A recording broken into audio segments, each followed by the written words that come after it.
Updates. Get the most out of today's episode by participating in the chat. Make sure you ask some questions, be part of the conversation, have a bit of fun, grab a coffee or a tea, take some notes and get ready to start your day, folks. Quick few housekeeping rules though. No spamming, no advertising or self-promotion in the chat. That's not on. Be kind and respectful to everyone when participating. And most of all, have a good time. Real estate investing can be your biggest asset. It also can be your most expensive asset when it comes to getting it right or getting it wrong, folks. It can be time-consuming, stressful, and that's why here at Positive, we have what's called a 6-star team, a full-service team that provides integrated wealth and property investing solutions and services simply designed to help you progress towards your goal of passive income through your property portfolio, folks. Make sure you check out our other podcasts on the Positive Mentor Network. Not only is there Wealth Coffee Chats, there's the Urban Property Investor. Drops every Wednesday with straight talking investing strategies and lessons with Sam Saggers. Property Investor Tales. This is where our clients, you guys, share real life stories from property investing, hosted by some of our advisors and strategists. And that's done every fortnight, dropping every Monday. Wealth, Wine and Wisdom, folks, that debriefs the week that was in the world of finance and property, hosted by yours truly, Jason Witten and Andy Fenton on Fridays.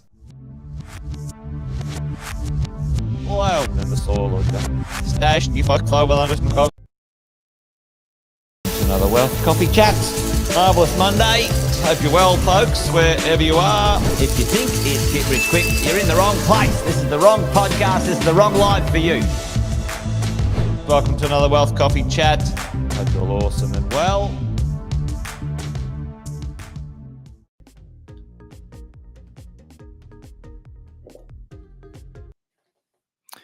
Good morning. Good morning. Looks like we're a little bit lonely today.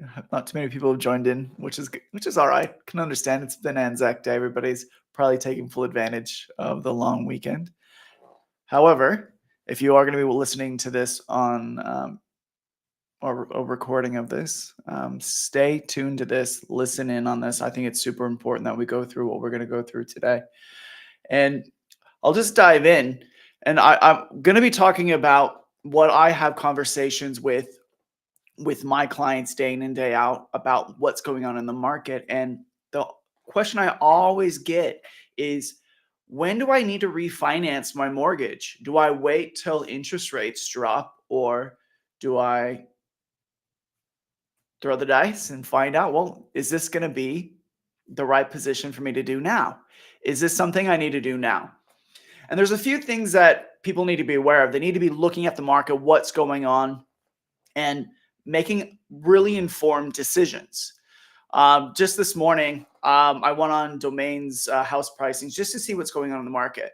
Now, I'm not endorsing their perspective on what's going on in the housing market, but I tend to look at a few different market indicators, market researchers, to find out, well, what do they see going on in the market down the road?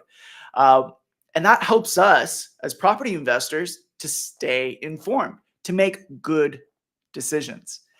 And I don't know about you, one of the things that my clients ask me about is, well, should I do it now, get some equity out, and then position myself so that when the market does adjust, I can actually take action? And what is it in the market that we're looking for? What are the indicators that we're looking for? So property prices are doing pretty good. They're not going anywhere as far as on a downward trend. They're on the upward trend, right? But what's else going on in the market? What are the banks doing? So some of the things I look at from a finance perspective is, well, what are the fixed rates doing? Are the fixed rates dropping? And the answer is yes. So the banks are definitely positioning themselves. And it's not just the fixed rates. I've even had some banks come to me this last week and reduce their variable rates. And I'm not sure if you guys know what a fixed versus a variable rate. We can talk about that in another episode. But what this indicates to me is they're trying to lock in their clients, their customers, so that they don't refinance anytime soon. Because when the market starts to drop, as far as the interest rates, when the interest rates start to drop, the market's going to start buzzing even more than it already is. And we've got a problem right now in the market, right? We don't have enough supply. We do not have enough housing to help support the actual population, which is a good problem to have if you're a property investor. But it's also really, really important that you are marking yourself, setting yourself up for success. And I want to talk about a concept that Jason, our CEO, the education guru, likes to call, and it's called an equity lock. And this is just something that we need to actually think about, right? We want to position ourselves so that we are ready to move when the market starts to adjust, interest rates start to go down, and putting ourselves in a position so that we can jump on it. Because remember, we don't have enough stock in Australia. There's not enough houses. So that means once the interest rates start to drop, everybody's going to be in a flurry of refinancing, and then they're going to start purchasing. And if you're a smart property investor, what are you going to do? You're going to make sure you're positioning yourself properly today. You need to do it now. That's the big takeaway. That's what we need to do. We need to think about it. If we were to refinance today, what would that look like? And this is something that I want to show you guys. I'm going to just share my screen here, and I want to show you what it's going to look like once we refinance. What is our borrowing capacity going to look like? What is that going to look like when we start tapping into the market? What is it going to look like when interest rates start to drop? How are we going to make sure that we're in the right position for that? Just give me a second. You're going to see a little bit behind the scenes while I go to my screen. All right, here is our calculator. So Positive Money has a unique calculator where we can actually look at all the different banks and their policies. And if you haven't seen this before, this is a great tool that we look at when we are trying to help clients understand where they sit in the market, where they sit against what the banks look like. So here's the interest rates now. And I'm just going to go through the scenario with you so you have an understanding of where I'm coming from, where this information is coming from, and to see if it actually works for you, if you can relate with this. So I've got Karen and Billy. They've got one dependent, Karen and Billy, one dependent, and they're earning pretty good income. Karen's on 100, Billy's on 100,000, and they are ready to go and move forward on their next purchase. Okay. The next purchase could be anywhere, right? But what we'll do is we'll stick around about a $650 purchase price. And the funny thing is, it's not just the interest rates that are projected to go down, but another positive thing is going to happen in the market as well. And that's going to be rental yields. From what I can hear in the market and the ether of the market is that we are positioning that our rental yields are actually going to be going up as well. They're going to be increasing. So that also is a benefit. So what I've done for Karen and Billy is I've increased the rental yield just by $100 per week, which is a fair estimate from what I can hear in the marketplace. Again, I'm not a property manager. I don't know that. If you want to know more about that, tune into Wednesdays with Cass and his property management team, where they kind of go into that. But look, what if Karen and Billy want to go ahead and purchase? And at the moment, they're a little bit tight on the market, right? Interest rates are still pretty high. But what happens when interest rates start to go down? What if they drop by, let's say, 0.25? Just a slight drop. And what we can see here, and I want you to see this on the screen. Let's look at the monthly capacity, the max capacity right here, and the monthly surplus. They're starting to go up, right? Now, what if it goes up another 0.25 to say another 0.5? It goes down, it drops by 0.5. You're seeing more and more increases in the monthly surplus. Now, what's important to know is this is just the purchase, okay? This is just the purchase for Billy and Karen. Karen and Billy also own another property, okay? They also own another property. So any adjustments that we're doing in the purchasing rate, well, we need to make sure that they're positioned also for their existing property, right? So say right now, I've put in for Billy and Karen a pretty good interest rate in the market today, which is 6.3 for an owner occupied property. Now, if that rate were to drop by 0.5, let's say, what does that do to their borrowing capacity?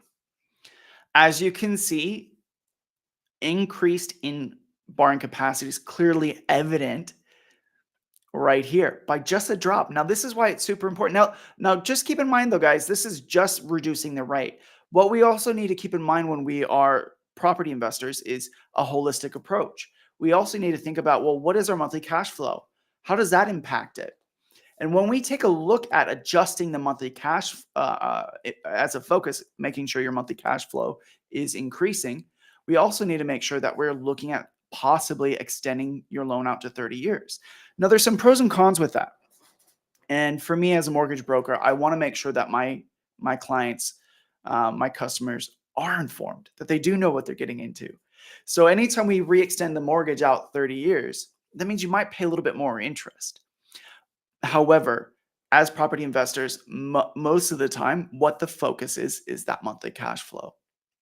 And we need to increase it. We need to make sure that they are getting as much borrowing capacity as they possibly can for their next purchase, right? Now, we got to think about it also. So if Karen and Billy want to go ahead and get this property, do they have enough money? Do they have enough money in their cash reserves to purchase? And as I was saying earlier, if the market is positioned that as soon as interest rates start to drop, that everybody's going to be going into the market again. They're going to go out and purchase. And with Australia having a low stock or insufficient stock for its population, you're going to be one of many out in the market. So what are you doing to position yourselves to make sure that you are ready to move as soon as the rates drop? And the easiest answer to that is jumping into a refinance, doing an equity release, and moving it very quickly. We want to make sure that you've got enough money ready to go so that when interest rates drop, you've got sufficient equity to move forward. Yeah. And that's what the nature of the game is. We want to make sure that we look at every client holistically, look at your situation holistically. And if your broker is not doing this, they're doing you an injustice. You need to make sure that you are informed because they know what your needs and objectives are. And what we have to do is be aware of what that means and how we can help you get to that next level, right? So important that we actually do that. So I'm going to stop sharing my screen and go back into the mix so that we can actually see that this isn't a situation where you just want to jump in willy-nilly. You want to make sure that you are looking at everything. You're looking at what the market's doing. You want to make sure you're looking at what's going on in the lending landscape. And you need to know what your borrowing capacity is today and what information you need to get yourself to, what tools you need to use to make sure that you're positioning yourself so that when the market does start to adjust, you're in a good position to take advantage of it. Simple. It's simple. And if you're not using a mortgage broker that has that experience, that knows how to help you structure that, because we go off of what you're looking for. If you're looking to make sure you get into the next property, we'll show you what your borrowing capacity is now. We'll show you why refinancing might be something that will help you position yourself for when the market adjusts. Well, again, I know everybody's having a long weekend for Anzac Day. I appreciate those who are going to be tuning in later. That's it. Reach out if you like what we've talked about today. Go ahead and like and subscribe to us. If you've got any questions, just send us an email. I've got it scrolling at the bottom. And I've got a QR code as well. Just pop that up at the top. Right there. And honestly, guys, reach out. If you have questions, if you want to see where your position is, just give us a call. Shoot us an email, book in a time with me. I'm happy to help you out.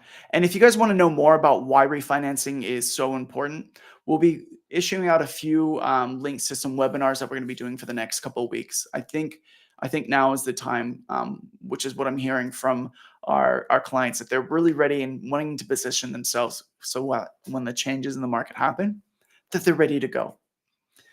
So looking forward to having a meeting with you. If you guys have any questions, like I said, just reach out to us. Happy to help. Have a good one. Take care.